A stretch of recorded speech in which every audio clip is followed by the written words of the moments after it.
So we have Flins, Yelan, Llama, Nahida. Let's rank out of 10 the pull value for C0R0, C0R1, and C2R1. And this isn't actually gonna be C0R1, it's just gonna be C0R1/C1R0. Right? Whichever one is the better one of the two. So Flynn C0R0 I think is like a 7. C0R1 or C1R0 is like an 8. C2R1 like a 9. Rate him without the clanker. Flynn C0R0 without Inefa, 2. C1R0 C0R1 like 6. C2R1 without Inefa like 7. Yelan C0R0. This is probably the most difficult one because it's heavily dependent on hyperbloom. Llama bringing hyperbloom back and the best hyperbloom team being double hydro with Yelan is the main thing that makes Yelan valuable here. But like, it's good. It's a good team, honestly. I'd say she's probably a 7. Then Yelan +1, probably a 3. Yelan C2R1, a 0. 0-1. Wouldn't Yelan be the first person getting replaced in double hydro hyperloom if you have C16? So yeah, she would be, which is why I'm not too... Yeah. Whose C2R1 is 10? Maybe Mualani. Maybe Maoika. But like, I don't know about Maoika. Because with Maoika, like, it's not like you're comparing C2R1 Maoika to other C2R1 characters with the assumption that if you don't go for C2R1 Maoika, you don't get Maoika at all, right? It's more like, assume that you're going into Decision Onslaught, you have 3 teams, C2R1 Maoika plus C0R0 on your other 2 teams, versus C0R0 Maoika versus C2R1 on another character, right?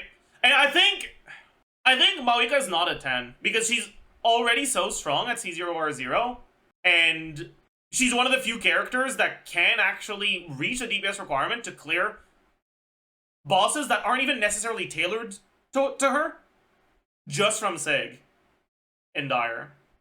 Alright, like, Tulpa's not really tailored for Maoika. You can't even melt. Maoika's a fucking melt carry. Same for Skirk. I don't think Skirk reaches the DPS to brute force bosses that aren't good for her at the same level of investment. She did Turtle. Turtle is good for her, though. Right? Like, Dire Turtle is like... It's 13 mil HP. 2 mil less than the Overseer device. I don't know. Maybe. Yeah, but there's also the fact that with Skirk, you also need more 5 stars on the team. But anyways. All of this to say, I don't think I'd put Maoika at a 10 on C2R1. I think she'd be at 9.5. Anyways, Llama, C0R0, probably a 9.5. C0R1 or C1R0, C2R1, no, maybe not. It's just because both the C1 and the R1 suck. Like, the C2 is better, but with this, at least, you're only wasting 1 5-star pull. With this, you're forcing yourself to waste 2. If it was C2R0, it would be higher. But her Sig is so bad, man. We'll leave it at 3. It probably goes up with Llama, though. But, oh well. You say why she's not a 10? Because she's replaceable.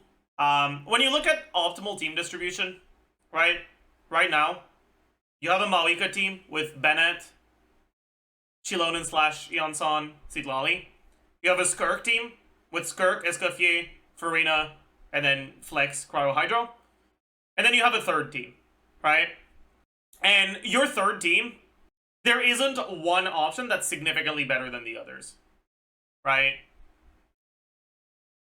So I don't think there's a single character that doesn't make those first 2 teams that would also be a 10. Escoffier might be 10, 10, 10. The problem with Escoffier is that support, constellations, and weapons in general are just balanced to do less for your team than carry constellations. Escoffier has good cons, but if you're gonna C2R1 someone in an Escoffier team, it shouldn't be Escoffier, it should be Skirk. So I don't know if the C2R1 would be at 10. Who's a 10 at C0 or 0? Mawika? Probably Escoffier. You could make an argument for Skirk, you could make an argument for Furina, you could make an argument for Sitlali, but I think all three of them are 9.5. Bennett would be an 11 if he was a 5-star. Can we go back to hating Furina again? Yeah, I'm sorry. I'm not a real hater. Anyways, Nahida, C0 or 0 value, 1. C0 or 1 value, 1. C2 or 1 value, 3. Neuvillette is 10. Neuvillette's not 10 anymore. Siege Onslaught release plus Skirk release made Neuvillette much less valuable. You know what? We're giving it a 1. I don't give a shit. You shouldn't pull for Nahida in 2025. How is Yelan a 7? Hyperbloom. Hard carried by Hyperbloom, but this is like... It's a very shaky 7. Very, very shaky 7. Do 6.5? No, because it's not that it's lower than 7. It's that it's a 7 until we get another Hydro character for Hyperbloom. And honestly, Columbina's probably going to beat Yelan in Hyperbloom. And when Columbina comes out, Yelan will go down. Or if you put Mualani, sure, we can try to think about some others. C0 or 0 Mualani to me is like a 7, probably. C0 R1 is probably 8.5. C2 R1 is probably 10. No, this is probably 8, not 8.5. C1 R0 has to be 9. I understand why you say that, but I think Mualani just inherently kind of loses a whole point because of the quality of life at a baseline. Because of how awful the quality of life is.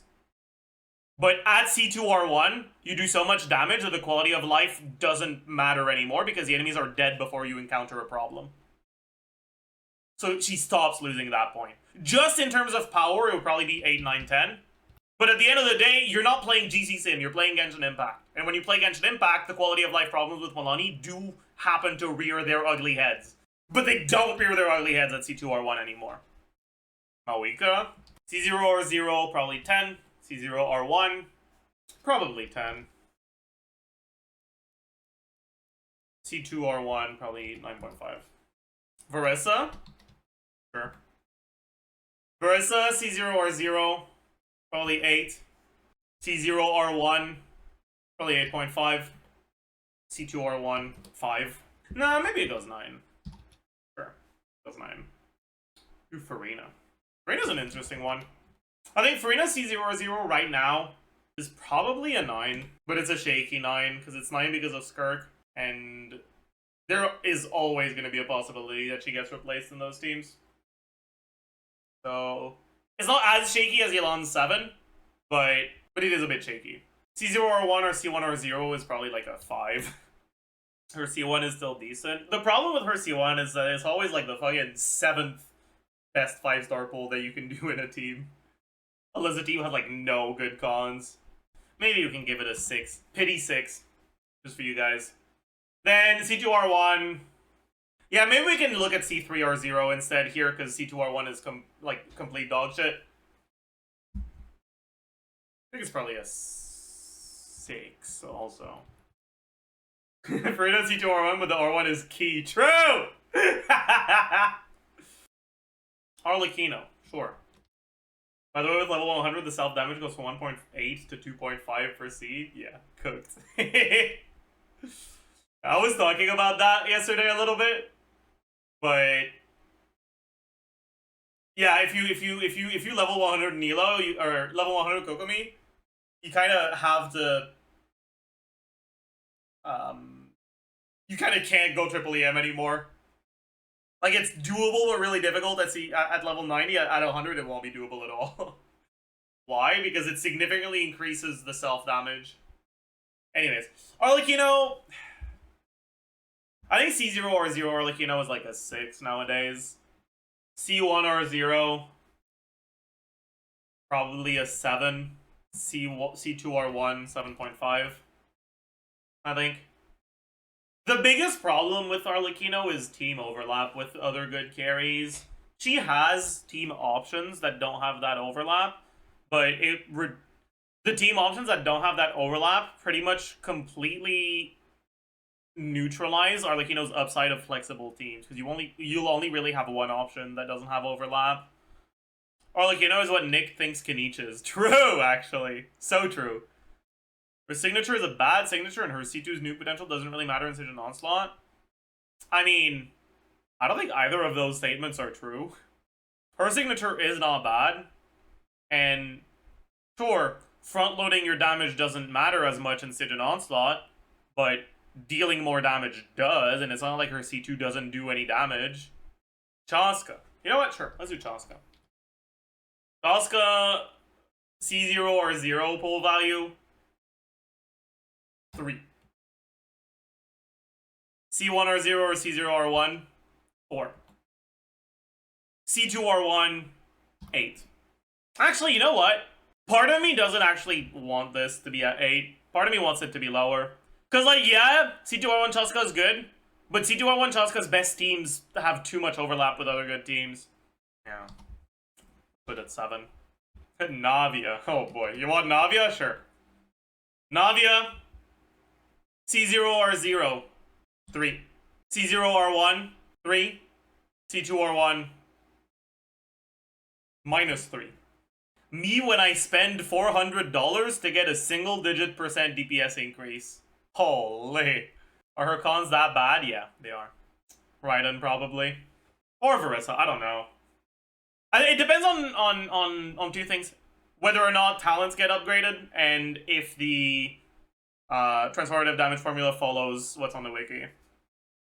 If talents don't get upgraded and the transformative damage formula follows what's on the wiki, it'll be Raiden. Otherwise, it might be Verissa.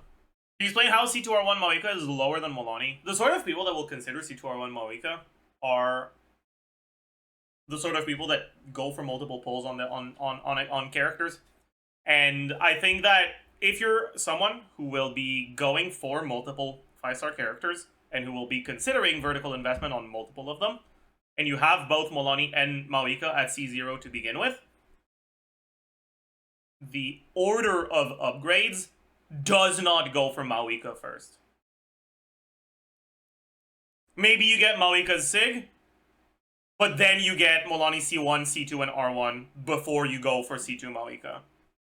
Maybe you don't get the R1 if you're willing to do Witsith RNG reset, but it's a result of Mawika's C0 or 0 being as strong as it is. Or Neuvillette. We can do Neuvillette. Now, I'd still have it at a 7, I think. C0 or 1, like 4. C2 R1, like 2. His R1 is good. It's not. His C1 and his R1 are both getting worse and worse with time. Neuvillette's kit design does not lend itself very well to a hyper carries playstyle, despite his numbers being fairly high.